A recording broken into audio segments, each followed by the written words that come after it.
ndikki njaayee ni moo ko jàpp ba mu absenté mais ñu ngi koy nuyu di ko ziyaar bu baax a baax alors dañuy daal di njëkkee ci li nga xamante ni moom la yéenekaay yi xëyee bind tey ànd ci ak Demba Diop. waaw yéenekaay yi lu mu xëy génn tey le quotidien lañ koy daal di tàmbale jëm ci blanchiment d'argent en 2024 soupçon en hausse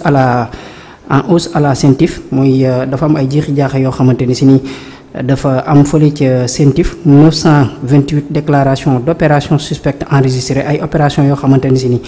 yu tey xel la toll ci 928 moom la ñu daal di enregistré foofu ca CENTIF lu toll nag ci 48 rapports la ñu daal di transmettre ñii di pôle judiciaire plutôt financier ñu jëm ci Vox Populi moom it li nu mel la daal di ñëw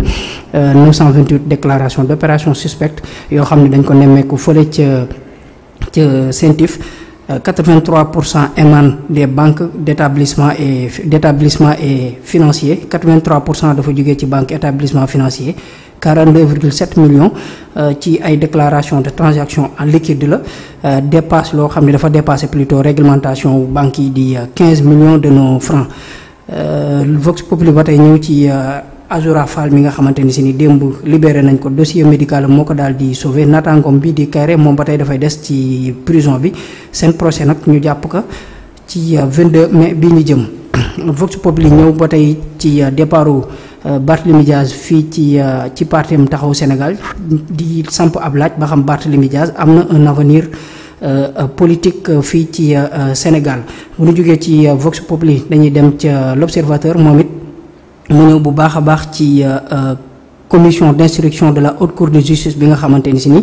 jébbal na ay mandat de comparution ñi nga xamante ni si ni ñoom ñooy juróomi ministres yi nga xam ne teg nañ leen ni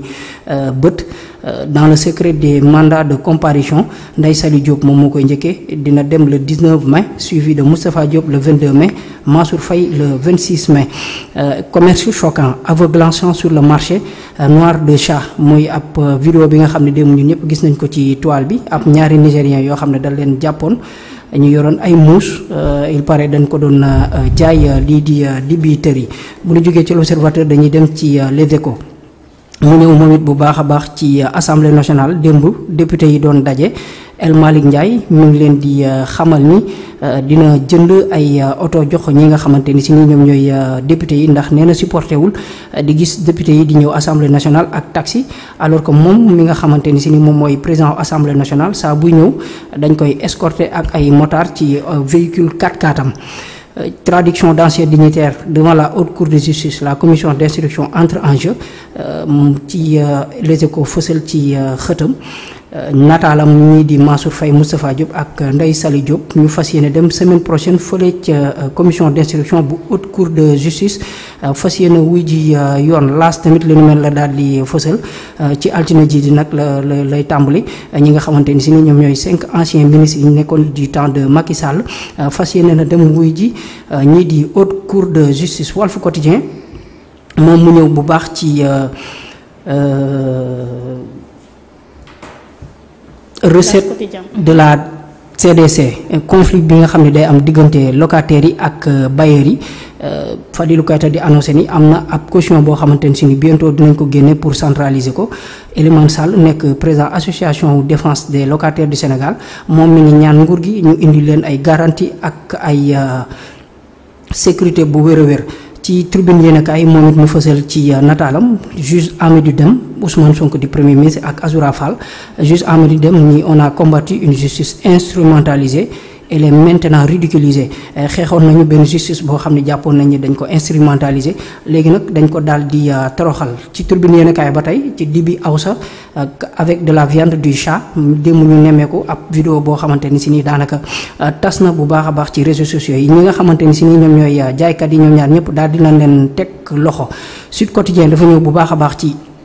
commercialisation des noix d'Anarcade fële ca Ziguinchor muy darkase ab campagne nag boo xamante ni si nii bu bëri coow la ndax acteurs yi ak collecteurs yi ñoom jamono ji dañuy joxoñ baaraam tuuma nguur gi ndax jàpp nañ ni dañ leen daal di sàggane ci tribune sport la ñuy daal di tàbbi mu ñëw ci FC Barcelone mi nga xamante ni si ni démb ci Espagne dañ ko daal di sacré champion d'Espagne pour la 28e fois gannaaw bu mu duma Espagnol Barcelone ñaari bal ci dara ci Coupe du Sénégal Builders FC moom moo éliminé Jaraaf fas yéene qualifié na ci final coupe du Sénégal fas yéene fa laale ak Génération Foot. Record yéene kaay moom nataalam Sadio Mané moo ci daal di fës ak Eumeu Sène gannaaw bu mu fas yéene amee combat ak Franc moom nee na je suis le plus doué de l'arène moo gën a xarañ ci làmb ji moom Eumeu Sène. Sadio Mané Saudi Pro League Al Nassr moom mooy tase tey ci 18h ak Al Tawoun. Sadio Mané jamono ji équipe am di Al Nassr ci 3e place bi nag la ñu daal di viser. Builders FC moom moo éliminé Jaraaf ci série de tirs bi gannaaw temps réglementaire ñaari équipe yi ku si nekk dugaloon sa morom benn bal. ñu jeexale ko ak point actu sport Barcelone la daal di tijjee ci xëtam. Barcelone gagné na championnat bu Espagne. Builders FC éliminé na Jaraaf qualifié ci final yi. am na solo waaye Demba am na lu ma ci tiital de muus moomu noonu nu mu demee. waaw dañoo démb siiw na ci semaine bii de. siiw na trop maanaam lekkukatu dibi genre caan gi.